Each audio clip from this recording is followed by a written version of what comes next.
വന്ദനമേശുപര, നിനക്കെന്നും വന്ദനമേശുപര. വന്ദനം ചെയ്യുന്നു നിന്നടിയാർ തിരു നാമത്തിനാദരവായി. വന്ദനം ചെയ്യുന്നു നിന്നടിയാർ തിരു നാമത്തിനാദരവായി. സർവശക്തനും മഹാപരിശുദ്ധനുമായ ദൈവമേ, ഈ പ്രഭാതം വീണ്ടും അവിടുത്തെ സന്നിധിയിൽ സ്തോത്രം ചെയ്തുകൊണ്ട് അങ്ങയെ മഹത്വപ്പെടുത്തുവാൻ തന്ന നിസ്തുല്യ അവസരത്തിനായി ഞങ്ങൾ അങ്ങയെ വാഴ്ത്തും. കർത്താവിനെ സ്തുതിച്ചുകൊണ്ട് ഈ പ്രഭാതം ആരംഭിക്കുമ്പോൾ ലോകമെങ്ങുമുള്ള ഗോഡ്സ് ഗ്രേസ് എന്ന യൂട്യൂബ് ചാനലിലെ ദൈവത്തെ സ്തുതിക്കുന്ന അങ്ങയുടെ മക്കൾ, കർത്താവെ, അവർ ഈ ദിനം അനുഗ്രഹത്തോടെ ആരംഭിക്കാൻ കൃപ പകരണം. അങ്ങയുടെ ആത്മാവ് കൊണ്ട് ദൈവം നിന്റെ കുഞ്ഞുങ്ങളെ ബലപ്പെടുത്തണം. ക്രിസ്തുവേശുവിലൂടെ യാചന കേൾക്കുമാറാകണമേ. ആമേൻ. ദൈവത്തിൻ്റെ പരിശുദ്ധമായ നാമം വാഴ്ത്തപ്പെടട്ടെ. കർത്താവിൽ ഏറ്റവും വാത്സല്യമുള്ള പ്രിയപ്പെട്ടവരെ, ഇന്ന് പ്രഭാതത്തിൽ കൊച്ചമ്മയുടെ പപ്പായുടെ കണ്ണിൻ്റെ പരിശോധനയ്ക്ക് വേണ്ടിയുള്ള മധുരയ്ക്കുള്ള യാത്രയിലാണ് ഞാൻ. അതുകൊണ്ടാണ് ഓൺലൈന് പ്രാർത്ഥനയിൽ വരുവാൻ കഴിയാതിരിക്കുന്നത്. റെക്കോർഡഡ് വീഡിയോ ആണ് ഞാൻ പ്രഭാതത്തിൽ ഇടുന്നത്. നമുക്ക് ഒരുമിച്ച് കർത്താവിനെ സ്തുതിക്കുവാൻ ഈ വീഡിയോ മുഖാന്തരമാകട്ടെ എന്ന് ആത്മാർത്ഥമായി ഞാൻ പ്രാർത്ഥിക്കുന്നു. നിങ്ങളെല്ലാവരെയും വളരെ ഹാർദമായി ഈ പ്രഭാത പ്രാർത്ഥനയിലേക്ക് ഞാൻ സ്വാഗതം ചെയ്യുന്നു. ദൈവനാമത്തിൻ്റെ സ്തുതിക്കായി കരുണാനിധിയെ കാൽവരി അമ്പേ, നീ മാത്രം ആണ് എനിക്ക് ആധാരം. നമുക്ക് ഒരുമിച്ച് ചേർന്ന് പാടി ദൈവനാമത്തെ സ്തുതിക്കാം. കരുണാനിധിയെ കാൽവരി അമ്പേ. കരുണാനിധിയെ കാൽവരി അൻപേ, നീ മാത്രമാണ് എനിക്കാധാരം. നീ മാത്രമാണ് എനിക്കാധാരം. കൃപയഗണം കൃപാനിധിയെ, കൃപാനിധിയെ, കൃപാനിധിയെ, മുൻപേ പോയ നിൻ പിൻപേ ഗമിപ്പാൻ നീ മാത്രമാണ് എനിക്കാധാരം. നീ മാത്രമാണ് എനിക്കാധാരം. താതാ, നിന്നിഷ്ടം മന്നിൽ ഞാൻ ചെയ്യുവാൻ, തന്നിൽ വസിപ്പാൻ, ഉന്നതം ചേരാൻ ത്യാഗം ചെയ്യും നീ പാഴ്മണ്ണിനാശ. ഓടുന്നു നാടിനെ പ്രാപിപ്പാൻ, ഓടുന്നു നാടിനെ പ്രാപിപ്പാൻ. കരുണാനിധിയെ കാൽവരി അൻപേ, നീ മാത്രമാണ് എനിക്കാധാരം. മാറായെലീമിൻ പാറയിൽ വെള്ളം മാറാത്തോനേകും മാധുര്യമന്ന, പാറയാം യാഹൻ രാപ്പകൽ ധ്യാനം.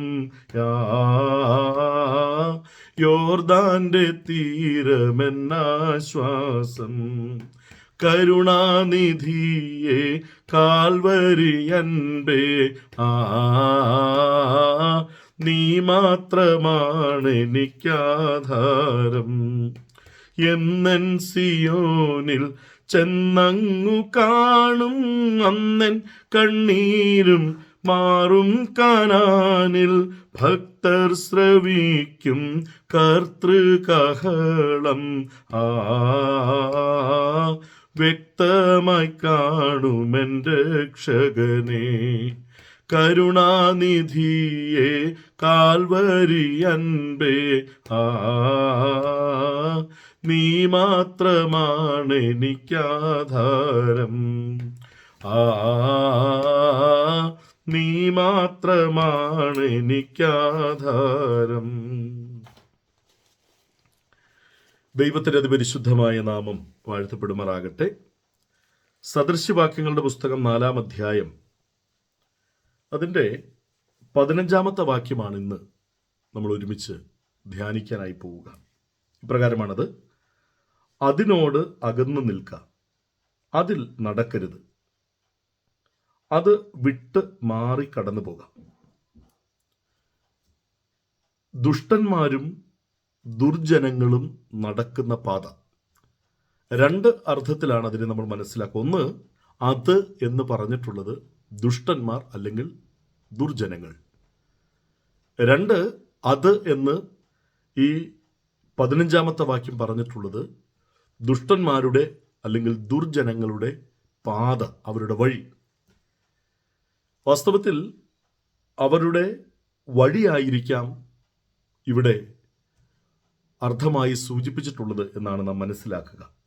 അതിനോട് അകന്നു നിൽക്കുക. ഏതിനോട്? ദുഷ്ടന്മാരുടെ പാതയോട് അകന്നു നിൽക്കുക. അതിനോട് അകന്നു നിൽക്കുക. ഏതിനോട്?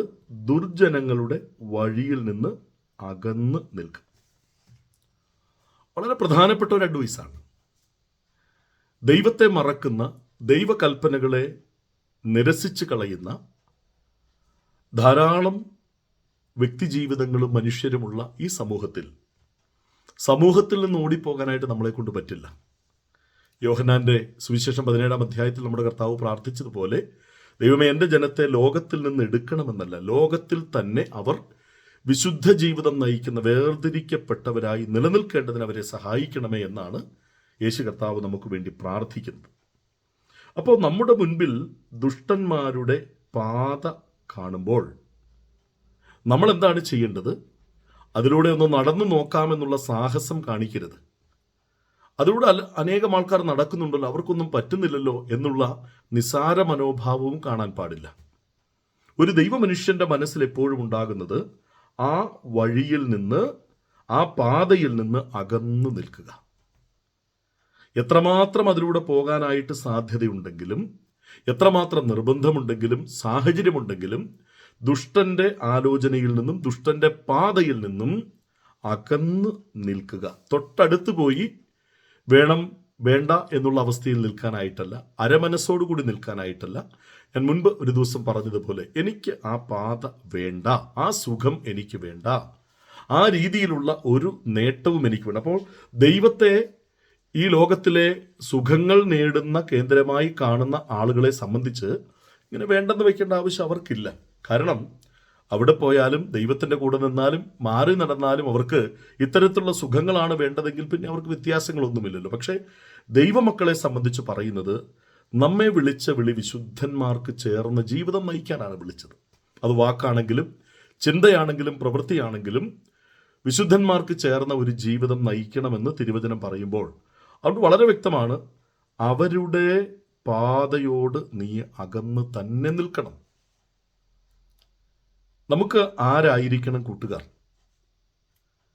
നമ്മൾ ആരോടുകൂടിയാണ് സംസർഗം പുലർത്തേണ്ടത്?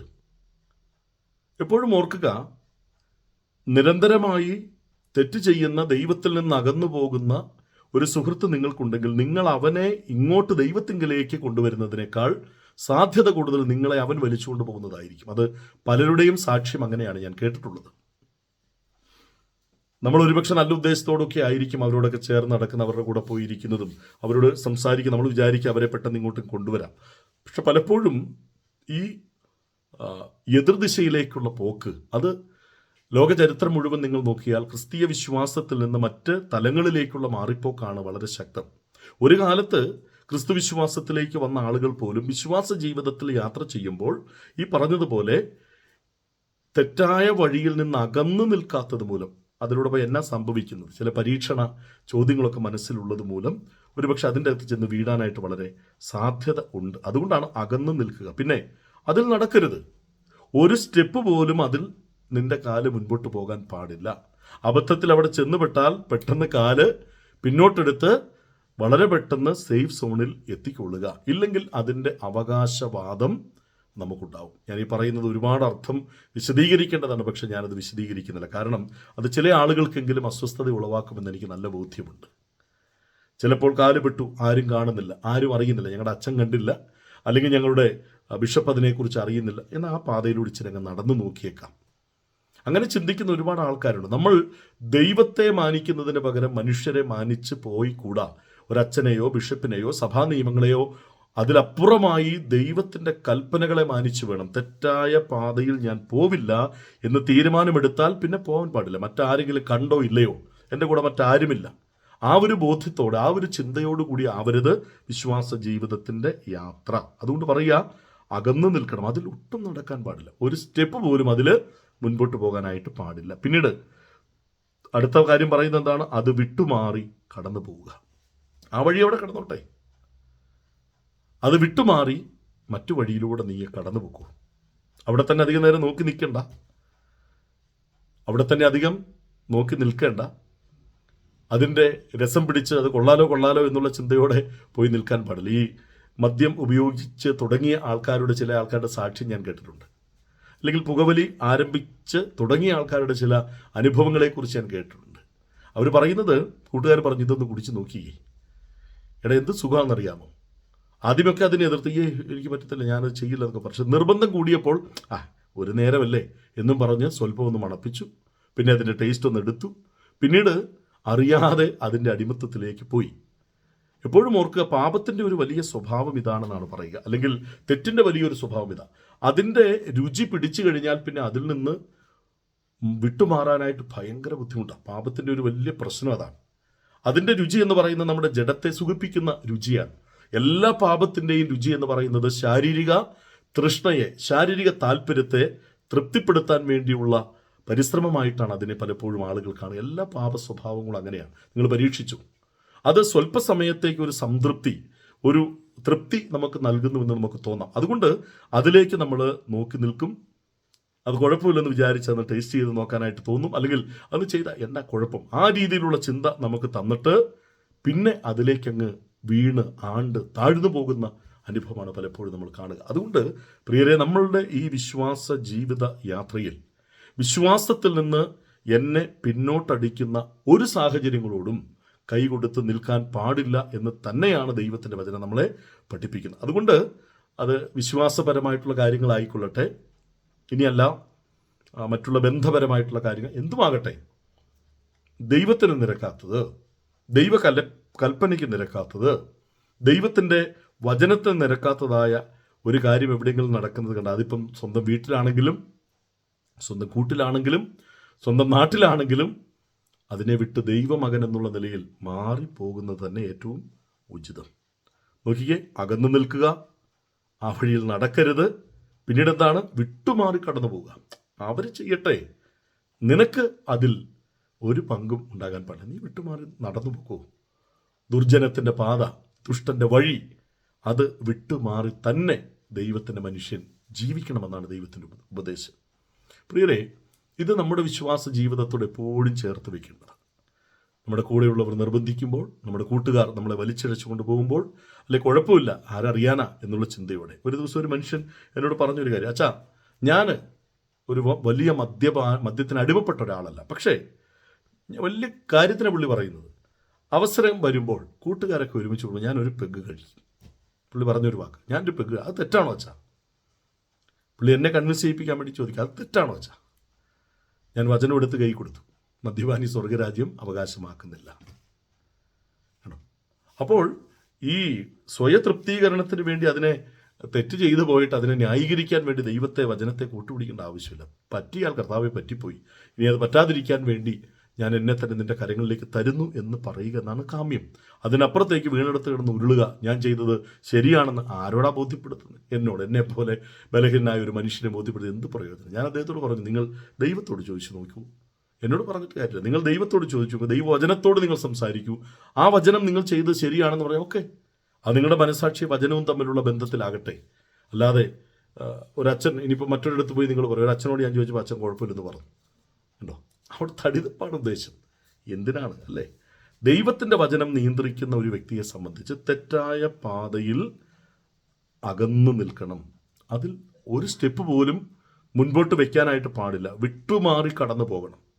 ആ വഴി അവിടെ കടന്നോട്ടെ. അതൊക്കെ വഴി ബ്ലോക്ക് ചെയ്യാനും നമ്മളെ കൊണ്ട് പറ്റിയെന്ന് വരില്ല. അത് അതിലൂടെ ആൾക്കാർ പോകുന്നവർ പോകണം. പക്ഷേ ഞാൻ അത് വിട്ടുമാറി അതിൽ നിന്ന് ദൂരെ അകന്ന് നിൽക്കരുത്, വേഗം പൊക്കോണം. ലോകത്തിൻ്റെ ഭാര്യയോട് പറഞ്ഞ പോലെ തിരിഞ്ഞു നോക്കരുത് എന്ന് പറഞ്ഞതുപോലെ വേഗം പൊക്കോണം. എന്തിനാ ചുമ്മാ തല്ല് കൂടുന്നിടത്ത് പോയി നോക്കി നിന്ന് ഈ തല്ല് കൂടുന്ന ആൾക്കാർ തമ്മിൽ വഴക്കുണ്ടാക്കി അവസാനം കത്തി കൊണ്ട് കുത്തേറ്റ് കാഴ്ചക്കാരൻ വീണ് പടഞ്ഞ ചരിത്രമൊക്കെ നമുക്കറിയാം അല്ലേ? എന്തിനാ നിൽക്കേണ്ടാട്ടിടത്ത് നിൽക്കരുത്, അതിൽ നടക്കരുത്, വിട്ടുമാറി കടന്നു പോകൂ. അതാണ് നല്ലത്. പ്രത്യേകിച്ച് ഈ യുഗത്തിൽ ഈ വചനമൊക്കെ വളരെ ഗൗരവമേറിയതായിട്ട് പ്രിയരെ നമ്മൾ കണ്ടെത്തണം. സാരമില്ല എന്ന് പറഞ്ഞുകൊണ്ട് നാം ചെയ്യുന്ന പലതും സാരമായി തീർന്നിട്ടുണ്ട്. കുഴപ്പമില്ല, ഇതാര് കാണാനാ എന്ന് വിചാരിച്ച് ഒരു ആത്മീയ മനുഷ്യൻ, ക്രിസ്തുവിനെ രക്ഷകനായി അംഗീകരിച്ച മനുഷ്യൻ ചെയ്തു കൂട്ടുന്ന പല കാര്യങ്ങളും പിന്നീട് അവൻ്റെ പിന്മാറ്റത്തിന് കാരണമായി തീർന്നിട്ടുണ്ട്. അതുകൊണ്ട് ദൈവഹിതത്തിനില്ലാത്തത് സാരമില്ലയോ സാരമുണ്ടോ അതൊന്നും എനിക്കറിയണ്ട, അതെനിക്ക് വേണ്ട, ഞാൻ അതിന് ഉള്ള ആളല്ല എന്ന് തന്നെ നിർബന്ധപൂർവം പറയാനുള്ള ഒരു ഇച്ഛാശക്തി നമുക്ക്. പലപ്പോഴും പാപത്തിൽ പോയി വീണിട്ടുള്ള ആൾക്കാരെല്ലാം ഇത് കുഴപ്പമൊന്നുമില്ലെന്നും പറഞ്ഞാൽ പോയി വീണത്. നിങ്ങൾ ഈ തെറ്റ് ചെയ്തപ്പോൾ ദൈവം നിങ്ങൾക്ക് ശത്രുവായി കഴിഞ്ഞു. പിന്നെ സമാധാനത്തോടൊരു ജീവിതം നിങ്ങൾക്കില്ല, സ്വസ്ഥമാകുന്ന ഒരു മനസാക്ഷി നിങ്ങൾക്കില്ല.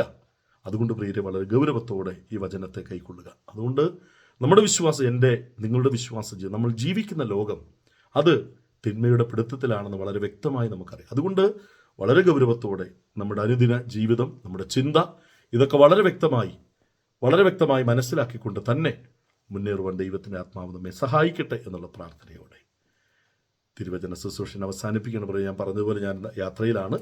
ദയവായി നിങ്ങൾ എൻ്റെ യാത്ര ഏറ്റവും സന്തോഷത്തോടു കൂടി അവിടെ ചെന്ന് പരിശോധന കഴിഞ്ഞ് നല്ല റിസൾട്ടോടുകൂടി മടങ്ങി വരുവാൻ നിങ്ങളുടെ പ്രാർത്ഥന ഞാൻ പ്രത്യേകം ചോദിക്കുകയാണ്.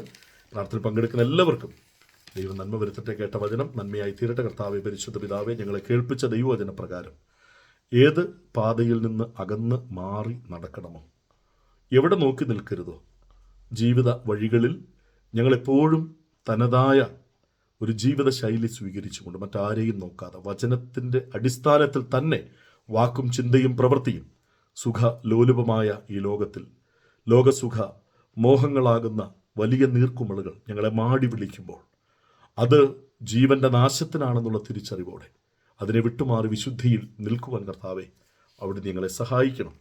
കേട്ട വചനം അനുഗ്രഹമായി മാറണം. അടിയനും ഈ പ്രാർത്ഥനയിൽ പങ്കെടുക്കുന്ന ഓരോ വ്യക്തികളും ആ വചനത്തിൽ ശരിക്കും വളരെ വ്യക്തമായി കാലുറപ്പിച്ച് അത് ഹൃദയത്തിൽ ഏറ്റെടുത്ത് മുന്നേറാൻ കൃപ നൽകണം. യേശുവിൻ്റെ നാമത്തിൽ പിതാവേ, ആമേൻ, ആമേൻ. ദൈവനാമം വാഴ്ത്തപ്പെടുമാറാകട്ടെ. ഈ പ്രഭാത സമയം നമ്മൾ ചൊവ്വാഴ്ച ദിനം പ്രാർത്ഥിക്കുന്ന വിഷയവും കൂടെ പ്രാർത്ഥിക്കാൻ അവസാനിപ്പിക്കുകയാണ്. ചൊവ്വാഴ്ച ദിവസം നമ്മൾ പൊതുവായി പ്രാർത്ഥിക്കുന്ന നമ്മുടെ ഇടയിലുള്ള രോഗികൾക്ക് വേണ്ടിയാണ്. ആദ്യമേ ഈ പ്രാർത്ഥന നടത്തുന്ന എനിക്കോ പങ്കെടുക്കുന്ന നിങ്ങൾക്കോ എന്തെങ്കിലും രോഗമുണ്ടെങ്കിൽ കർത്താവിനോട് പറയേണ്ട, കർത്താവ്, എൻ്റെ ശരീരം നിന്റെ മന്ദിരമായി ഞാൻ വിട്ടുതന്ന ശരീരമാണ്. ഈ ശരീരത്തിൽ ഇന്ന രോഗമുണ്ട്, ദൈവകൃപ എൻ്റെ മേൽ വ്യാപരിച്ച് എൻ്റെ രോഗത്തെ സൗഖ്യമാക്കണമേ. ദൈവത്തോട് പ്രാർത്ഥിക്കും. രണ്ടാമതായി, നമ്മുടെ വീട്ടിൽ ആരെങ്കിലും രോഗികളായി ഭാരപ്പെടുന്നു, അവരെ പേര് പറഞ്ഞവരുടെ രോഗത്തെ കർത്താവിൻ്റെ കരങ്ങളിൽ ഏൽപ്പിച്ച്, ദൈവമേ, എൻ്റെ കുടുംബത്തിൽ ഇന്ന വ്യക്തി ഇന്ന രോഗത്താൽ ഭാരപ്പെടുന്നു, അങ്ങയുടെ കരം നീട്ടി തൊടണമേ. പ്രഷർ, ഷുഗർ, കൊളസ്ട്രോൾ രോഗങ്ങൾ, ഈ നാളുകളിൽ ഏറ്റവും അധികം ആളുകൾക്ക് കാണുന്ന രോഗം പാൻക്രിയാസുമായി, ഗോൾ ബ്ലാഡറുമായി ബന്ധപ്പെട്ട രോഗമാണ്. അവിടെ പലപ്പോഴും കല്ല് രൂപപ്പെടുക, പിത്തസഞ്ചിയിൽ കല്ല് രൂപപ്പെടുക, അതോടൊപ്പം തന്നെ കിഡ്നി സ്റ്റോൺ ഉണ്ടാവുക, അങ്ങനെ ഒത്തിരി നിർജ്ജലീകരണത്തിൻ്റെ ഫലമായിട്ടൊക്കെ അങ്ങനെ വരുന്നുണ്ടെന്ന് പറയാം. അങ്ങനെ ഒരുപാട് ശാരീരികങ്ങൾ, ഹാർട്ടിൻ്റെ പ്രശ്നങ്ങൾ, കിഡ്നിയുടെ പ്രശ്നങ്ങൾ, ശാരീരിക പ്രതിസന്ധികൾ, തേയ്മാനത്തിൻ്റെ പ്രശ്നങ്ങൾ, വിട്ടുമാറാത്ത പനിയും ജലദോഷവും, ക്യാൻസറിൻ്റെ പ്രയാസങ്ങൾ, അറ്റാക്കിൻ്റെ പ്രശ്നം, ഇങ്ങനെ 100 കൂട്ടം രോഗങ്ങൾ ഇന്ന് സമൂഹത്തിലുണ്ട്. അങ്ങനെയുള്ള രോഗികൾ നിങ്ങളുടെ വീട്ടിലുണ്ടെങ്കിൽ കർത്താവിനോട് പറയുക, എൻ്റെ യേശുവേ, ഞാൻ വിശ്വാസത്തോടെ പ്രാർത്ഥിക്കുന്ന എൻ്റെ വീട്ടിലുള്ള രോഗി, ഒരുപക്ഷെ എൻ്റെ അപ്പനാകാം, എൻ്റെ അമ്മയാകാം, എൻ്റെ കുടുംബത്തിൽ പലരുമാകാം, കർത്താവിൻ്റെ നാമത്തിൽ അവർ സൗഖ്യമാകട്ടെ. ഞാൻ പലപ്പോഴും പറയാറുണ്ട്, എൻ്റെ പെങ്ങളുടെ കെട്ടിയവൻ, എൻ്റെ അളിയന് കിഡ്നി സംബന്ധമായ പ്രയാസങ്ങൾ, പാൻക്രിയാസിൻ്റെ പ്രശ്നത്തിൽ വളരെ ഭാരപ്പെടുന്നുണ്ട്. ദൈവത്തിന് മുൻപിൽ നമ്മൾ അദ്ദേഹത്തിന് വേണ്ടി പ്രാർത്ഥിക്കും. പിന്നെ നൈസിക്ക് വേണ്ടി നമ്മൾ പ്രാർത്ഥിക്കുന്നു. ദൈവത്തിൻ്റെ കരം ആ കുട്ടിയെ സൗഖ്യമാക്കേണ്ടതിന് പ്രാർത്ഥിക്കാം. അതോടൊപ്പം തന്നെ നമ്മുടെ കൂട്ടത്തിൽ പ്രാർത്ഥന ആവശ്യപ്പെടുന്ന പലരുമുണ്ട്. വിശ്വാസത്തോടുകൂടി കർത്താവിൻ്റെ അടിപ്പിണരാൽ സൗഖ്യമുണ്ട് എന്നുള്ള ബോധ്യത്തോടെ കർത്താവിൻ്റെ മുൻപിൽ ഒരു നിമിഷം സമർപ്പിച്ച് പ്രാർത്ഥിക്കാം. വാഗ്ദത്തങ്ങളിൽ വിശ്വസ്തനും വാക്കുമാറാത്തവനും ഞങ്ങളുടെ വീണ്ടെടുപ്പുകാരനും പരിപാലകനുമായ വാഴ്ത്തപ്പെട്ട കർത്താവെ, മനോഹരമായ ഈ പ്രഭാതത്തിൽ ജീവന്റെ നാഥനായവൻ്റെ മുൻപിലേക്ക് രോഗികളെ ഞങ്ങൾ സമർപ്പിക്കുന്നു. ഒരുപക്ഷെ പ്രാർത്ഥനയിൽ പങ്കെടുക്കുന്ന ആരെങ്കിലും രോഗികളാണെങ്കിൽ മുറിവേറ്റ കരം നീട്ടി നിന്റെ മക്കളെ തൊടട്ടെ. കർത്താവെ, നിന്റെ നാമത്തിൽ അവരെ സൗഖ്യമാകട്ടെ. ഈ പ്രാർത്ഥന അപ്ലോഡ് ചെയ്ത് കഴിയുമ്പോൾ യൂട്യൂബിലൂടെ കാണുന്ന ഒരുപാട് ആളുകളുണ്ട്. അവരാരെങ്കിലും രോഗികളാണെങ്കിൽ, അവരുടെ കുടുംബത്തിൽ ആരെങ്കിലും രോഗികളാണെങ്കിൽ, ഉയർത്തെഴുന്നേറ്റ കർത്താവായ യേശു ക്രിസ്തുവിൻ്റെ നാമത്തിൽ അവരുടെ രോഗം സൗഖ്യമാകട്ടെ എന്ന് പ്രാർത്ഥിക്കും. ശാരീരികമോ മാനസികമോ ആത്മീകമോ ആയ പ്രതിസന്ധിയിൽ കഴിയുന്ന എല്ലാ ആളുകളും മരണത്തെ ജയിച്ചുയർത്ത യേശുവിൻ്റെ നാമത്തിൽ സൗഖ്യം പ്രാപിക്കട്ടെ എന്ന് ഞങ്ങൾ ആത്മാർത്ഥമായി പ്രാർത്ഥിക്കുന്നു. പിതാവേ, ഈ പ്രാർത്ഥനയിൽ അറ്റൻഡ് ചെയ്യുന്ന ഏതെങ്കിലും വ്യക്തി ശാരീരികമായ ക്ഷീണത്തിലാണെങ്കിൽ അങ്ങയുടെ അടിപ്പിണരാൽ സൗഖ്യം കൊടുക്കണം. വചനം അയച്ച് നിന്റെ ജനത്തെ സൗഖ്യമാക്കണം. അങ്ങനെ കർത്താവേ, ഞങ്ങൾ ആരോഗ്യമുള്ള ഒരു സമൂഹമായി നിന്നെ സ്തുതിക്കുവാൻ നീ സഹായിക്കും. ഈ പ്രാർത്ഥനയിൽ പങ്കെടുക്കുന്ന എല്ലാവർക്കും യേശു ക്രിസ്തുവിൻ്റെ നാമത്തിൽ സൗഖ്യവും ബലവും ഉണ്ടാകട്ടെ എന്ന് പ്രാർത്ഥിക്കും. സർവ്വമഹത്വം പുകഴ്ചയും അങ്ങേക്ക്. ക്രിസ്തുവിലൂടെ ഞങ്ങളുടെ പ്രാർത്ഥന കേൾക്കണം പരിശുദ്ധ പിതാവേ, ആമേൻ. സ്വർഗസ്ഥനായ ഞങ്ങളുടെ പിതാവേ, തിരുനാമം വിശുദ്ധീകരിക്കപ്പെടണം. തിരുരാജ്യം വരണം. തിരുവിഷ്ണു സ്വർഗത്തെ പോലെ ഭൂമിയിലാണ്. ഞങ്ങൾക്ക് ആവശ്യമായ ആഹാരം തരണം. ഞങ്ങളുടെ കാരുണ്യങ്ങൾ ക്ഷമിച്ചതുപോലെ ഞങ്ങളുടെ കടങ്ങൾ ഞങ്ങൾ ക്ഷമിക്കണം. ഞങ്ങളെ പരീക്ഷ കടത്താ ദുഷ്ടം ഞങ്ങളെ വിടുവിക്കണം. രാജ്യവിശക്തി മഹത്വം എന്നേക്കും നിനക്കുള്ളതാവുന്നുവല്ലോ. ആമേൻ. പിതാവും പുത്രനും പരിശുദ്ധാത്മാവുമായ ത്രിയേക ദൈവത്തിൻ്റെ അനുഗ്രഹം ദൈവമക്കളോട് കൂടെ എപ്പോഴും ഇരിക്കുമാറാകട്ടെ. ആമേൻ. ദൈവത്തിന് സ്തോത്രം. ഈ പ്രഭാതത്തിലും നമുക്ക് ഒരുമിച്ച് കർത്താവിനെ സ്തുതിക്കാൻ അവസരം തന്നു. പരസ്പരം പ്രാർത്ഥിക്കാം. നാളെ രാവിലെ വീണ്ടും നമുക്ക് ഒരുമിച്ച് കൂടാം. God bless you. See you tomorrow. By.